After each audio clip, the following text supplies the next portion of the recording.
Energy bills in England, Scotland and Wales will rise slightly from today with the new energy price cap, but there will be some reductions coming for households later in the year. I'll have the details. So let me tell you what's happening. Good morning. The energy price cap set by the regulator Ofgem sets the maximum amount that suppliers can charge for each unit of gas and electricity for customers on a standard variable tariff. Now, it's to stop companies charging excessive prices as energy costs have soared. But still, as that price cap shifts, the prices you pay still go up and down. So today, we're seeing a slight rise, which means a typical household will be paying around £1,758 a year for their energy. That's an annual increase of about £3.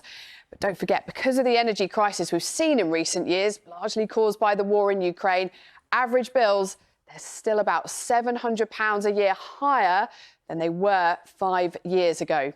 But some better news predicted for later this year. It's expected the amount the average household will pay from April will fall to around £1,620 a year. And it's after the government announced measures in the recent budget to help bring bills down. And it could mean they'll fall to their lowest in some 2 years. Now, the Chancellor had predicted in the budget that about £150 would be knocked off the average annual household bill from April, although the actual reduction is now expected to be slightly less than that. So is it all enough to help households really struggling with bills?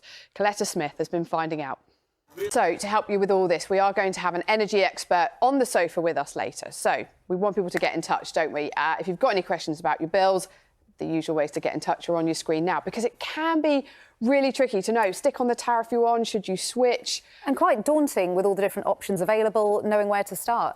No, exactly. And actually, you can make good savings if you get yourself clued up about it. But of course, if we start talking about energy price cap and tariffs, it all gets difficult to understand. So that's why it's really good we've got someone to ask a few questions to, someone other than me. Yeah, no, I suppose often people just stay where they are if they are confused, which is not necessarily the best thing to do. Yeah, exactly. Or you move into a new place and you just stay with the provider that was there before, the letters come through the door. Well, because it takes a lot of time and, you know, logistical admin and whatever to change. And, you know, people have busy lives, they're working. It's actually just an added chore, isn't it? But it can pay off. It certainly can. We'll help people out a bit later. We'll speak later, Emma. Thank you very much.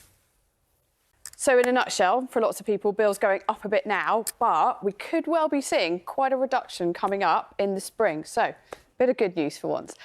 Good morning. Yes, this energy price cap is set by the regulator Ofgem. They set the maximum amount that suppliers can charge for each unit of gas and electricity for customers on a standard variable tariff. Now, it's all to stop companies charging excessive prices because energy costs, well, they've soared, haven't they?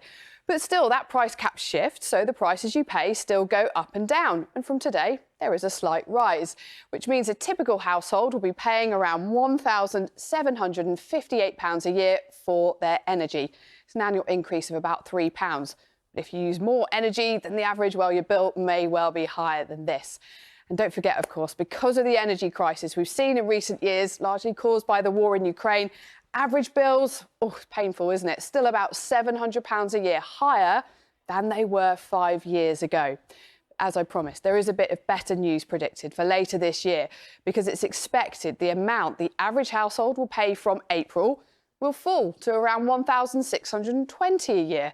It's after the government announced measures in the recent budget to help bring bills down.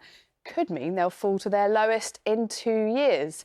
Now, the Chancellor had predicted in that budget that about £150 would be knocked off the average annual household bill from April, although the actual reduction is expected to be slightly less than that now. So we've been asking, is it all enough to help households really still struggling with bills?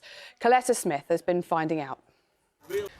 Well, we appealed for your questions. Some of you have been sending them in. We're joined now for a bit of help by, first of all, I just want to get the advice for people. If we've been giving the figures there for the standard variable rate that a lot of people will be on, but you could save more perhaps if you switch to a fixed tariff. So how do people make that decision?